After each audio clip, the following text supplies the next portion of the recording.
안녕하세요 여러분. 땅을 딛고 길을 나서다 지도와 지리 강의를 맡은 김종근입니다. 1876년의 개항으로 조선은 세계 자본주의 시장 체제에 편입되었고 이후 급격한 변화를 경험하게 되었습니다. 지금까지 고립적으로 나라의 발전을 계속해 왔던 조선은 더 이상 세계사의 조류에서 벗어나 존재할 수 없게 되었습니다. 그러나 문제는 그러한 국제사회로의 편입이 강제로 이루어진 것이었다는 점입니다.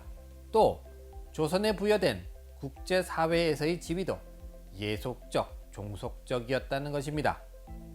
불평등 조약으로 상징되는 이러한 위치는 조선의 국권을 침해하고 세계 무대에서의 정당한 시민권 행사를 부정하는 것이었죠. 이러한 상황은 민족 구성원들에게 제국주의 국가들의 침략에 맞서 국가의 자주권을 회복하고 근대화를 이룩하는 과제를 부여했습니다. 이러한 과제를 해결하기 위해 개항기에는 서구의 근대적 문물 제도가 대거 수용되었습니다. 또 이러한 흐름 속에서 서구의 근대적 지략도 도입 수용되었죠. 개항기의 지리서는 대부분 교과서 형식으로 이루어져 있습니다. 일반 계몽의 목적과 학교 교육을 위한 세계 지리와 한국 지리의 저술 또는 번역이 대다수를 형성합니다. 개화 사상을 담고 있는 서유견문의 지리적 내용이 대표적입니다. 우후죽순으로 출간된 많은 교과서 중 그 원형이라 부를 수 있는 여제찰요, 삼인필지 등의 교과서가 초기 저작에 해당합니다.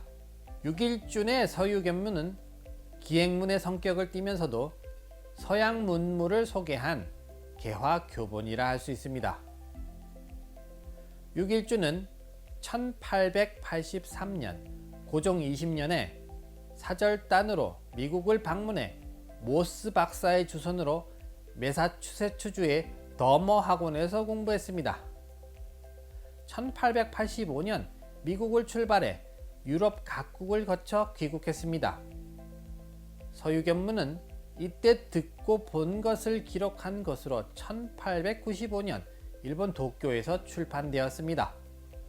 서유견문은 개화 사상을 집대성한 저술로 총 20편 중 지리적 지식과 직접 관련된 부분은 제1, 2, 16, 19, 20편입니다. 제1편에서는 지구 세계의 개론, 6대주의 구역, 나라의 구별, 세계의 산 등을 말합니다. 제2편에서는 세계의 바다, 하천, 호수, 인종, 물산을, 제16편에서는 의복, 음식과 궁실의 제도, 농작과 목축의 현황을, 19편과 20편에서는 세계의 도시를 소개하고 있습니다. 육일주는 서양의 학문을 소개하면서 지리학도 함께 설명했습니다. 그는 당시 지리학을 현재의 지구과학이나 자연지리학에 해당하는 분야로 파악하고 있었습니다. 그는 지리학은 기륭을 점치는 풍수와 구별되는 지구에 관한 학문이라 하였습니다. 지리학은 지구가 현재 이루어진 이치를 배우는 공부다 라고 하여 지구과학적 성격을 강조했던 것입니다. 책의 1편과 2편에서도 지구과학적 내용과 자연지리와 관련된 내용이 주를 이룹니다. 인문지리적 내용으로는 인종과 물산을 다루고 있죠. 3편에서 18편까지는 서양의 문물 제도를 다루고 있어서 순수 지리적 성격이 약합니다. 19편, 20편에서는 필자가 직접 유람하면서 관찰한 것을 바탕으로 미국과 유럽의 도시를 기술했습니다.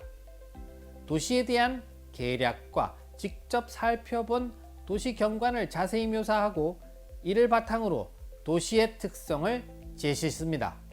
이 책은 견문기의 성격을 지닌 것이지만 전통적인 지지 형식에서 탈피한 근대적 지지의 효시로 평가되었습니다.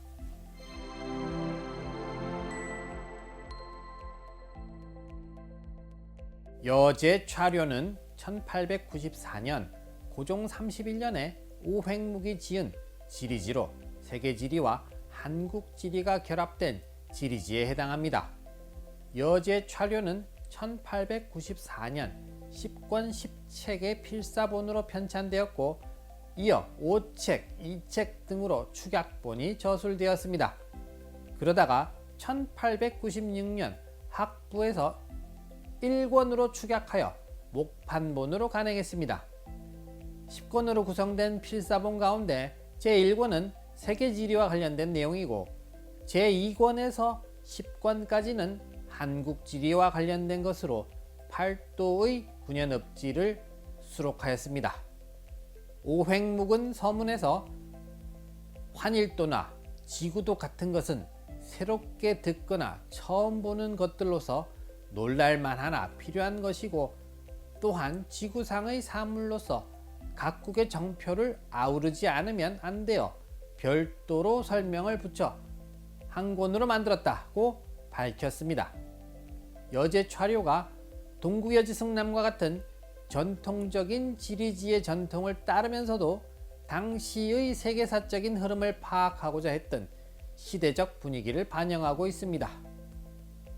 그는 여제 차료의 법내에서 조선과 중국의 문헌, 1886년 영국에서 출판된 정치연감 등을 주된 자료로 삼아 필요한 부분만 뽑아 번역했다고 밝히는데요.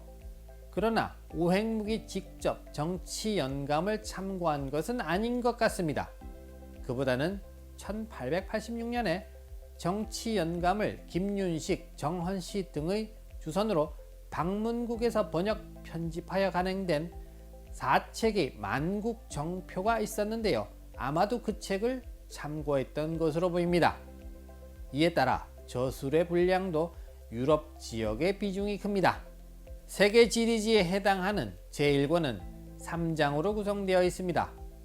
제1장은 천문현상과 관련한 지구과학적 지식, 지구설을 토대로 하는 자연지리적 지식으로 구성되었는데 기후를 먼저 다루고 이어서 지형을 다루었습니다.